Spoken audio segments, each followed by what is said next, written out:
The situation for Russian soldiers has shifted from being a running joke to a frightening reality. Officially, Russia has deployed decades-old T-54 and T-55 tanks to Ukraine.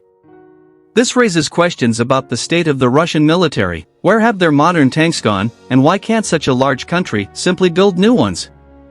The T-55 tank was an impressive force when it first emerged 75 years ago. It entered service immediately after World War II and went on to become one of the most prolific tanks in history, with an estimated production of 100,000 units. Throughout the Cold War, the T-55 played a significant role in major and minor conflicts, instilling fear in NATO allies to the extent that Britain hurriedly developed a new tank gun and the US rushed the production of the M60 tank. During its prime, the T-54/T-55 was an imposing behemoth, equipped with 205mm frontal turret armor and 120mm slanted hull armor. The tank's durability was demonstrated in trials, surviving a nuclear explosion of up to 15 kilotons at a range of just over 300 meters. However, to be shielded from the pressure wave, the crew needed a range of 700 meters. Its 100mm gun had the capability to penetrate approximately 300 millimeters of rolled steel armor, making it a formidable threat to any NATO inventory. Additionally, the tank boasted one of the first thermal sights, granting it night operations capability. However, those were the capabilities of the T-55 in the 1950s. Today, the deployment of T-55 tanks by Russia indicates a state of desperation. The question arises, what happened to Russia's modern tanks? Russia's initial offensive into Ukraine revealed a series of tactical blunders and flawed doctrine. Tanks are considered the most formidable weapon on the battlefield, surpassing jets and bombers in their ability to seize and hold ground.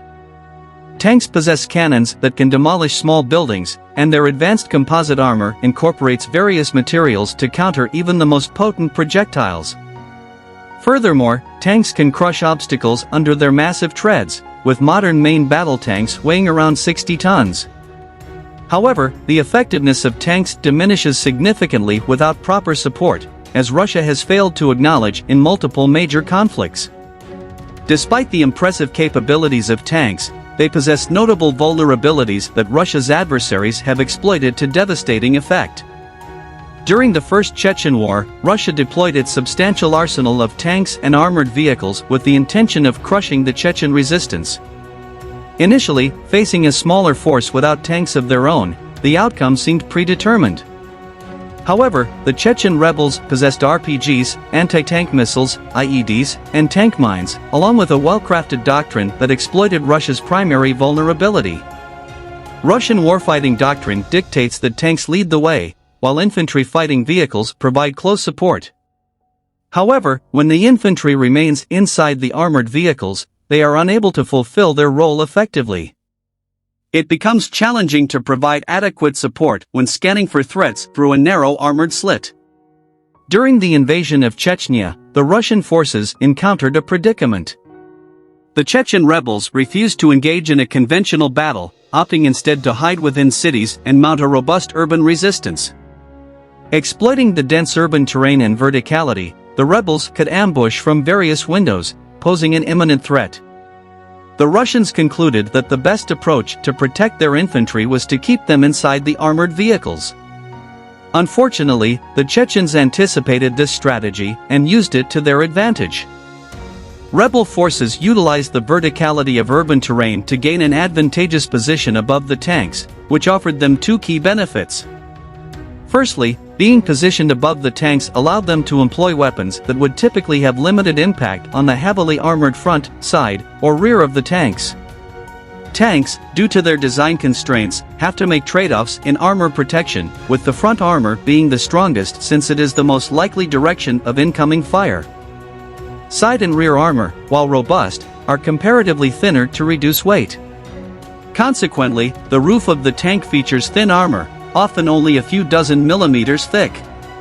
For example, the Abrams tank has approximately an inch of roof armor primarily to shield the crew from artillery shell fragments. This vulnerability of thin roof armor made Russian tanks susceptible to regular rocket-propelled grenades, RPGs, which the Chechen rebels had an abundant supply of. Ironically, many of these RPGs came from Russian soldiers who sold equipment to villagers in exchange for essentials like food, alcohol, or cigarettes.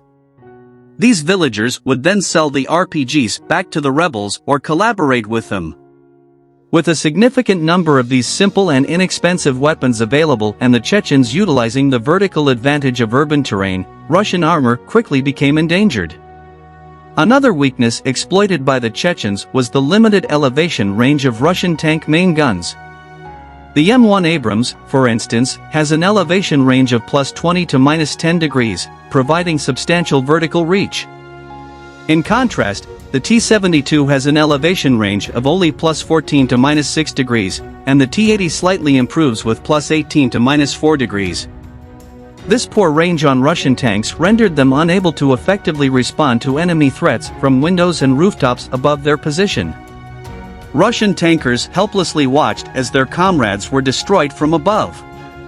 On the other hand, infantry fighting vehicles, IFVs, like the BMP-2, with an elevated gun of 74 degrees, fared better.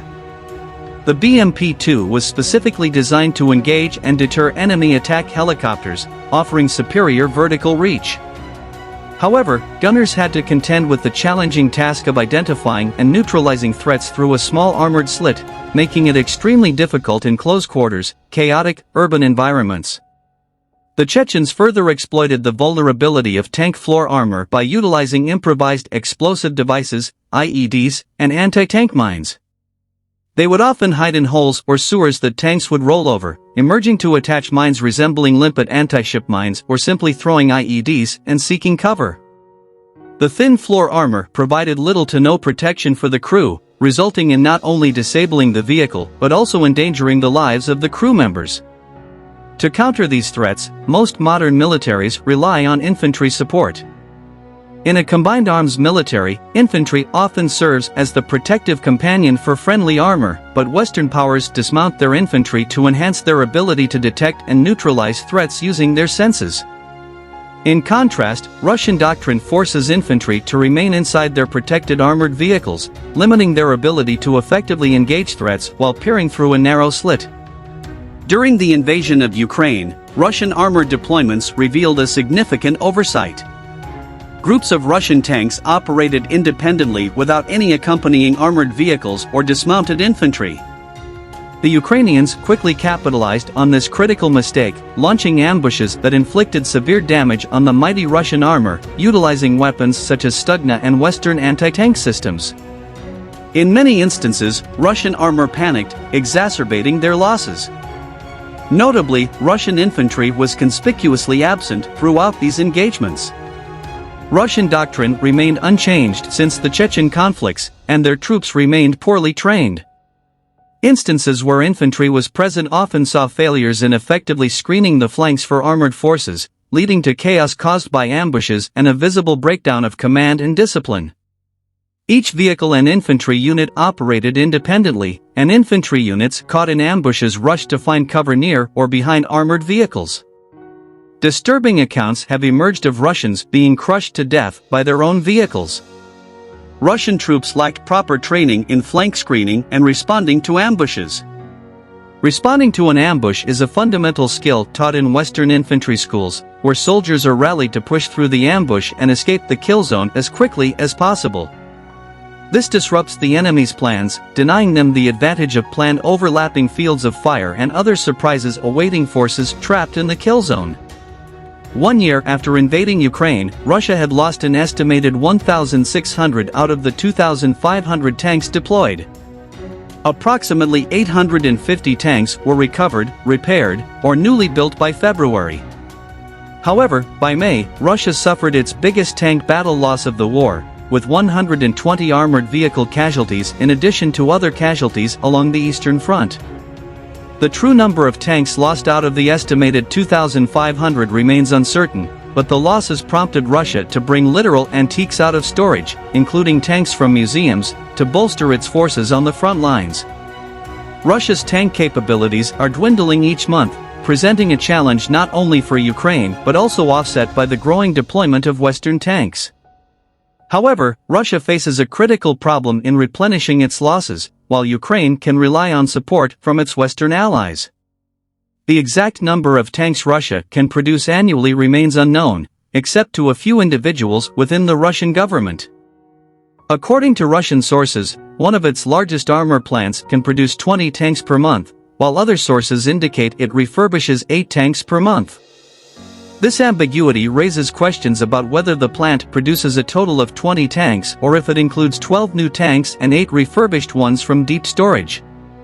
Reports from other plants suggest a production total of around 17 tanks per month. With 2 new tank plants under construction, it is estimated that approximately 90 tanks could be deployed monthly, but the composition of these tanks, whether new T-80s or T-90s, or refurbished T-62s, and similar tanks, is uncertain. Even with an optimistic figure of 90 tanks entering the battlefield each month, it pales in comparison to the 150 tanks Russia loses monthly. What is clear is that the tanks rolling off the assembly line are far from modern. Both refurbished and new tanks lack modern electronics and specialized equipment like thermal visions. With supplies from overseas cut off due to sanctions, Russia is forced to produce tanks without these vital components or deploy old tanks into modern battlefields without them.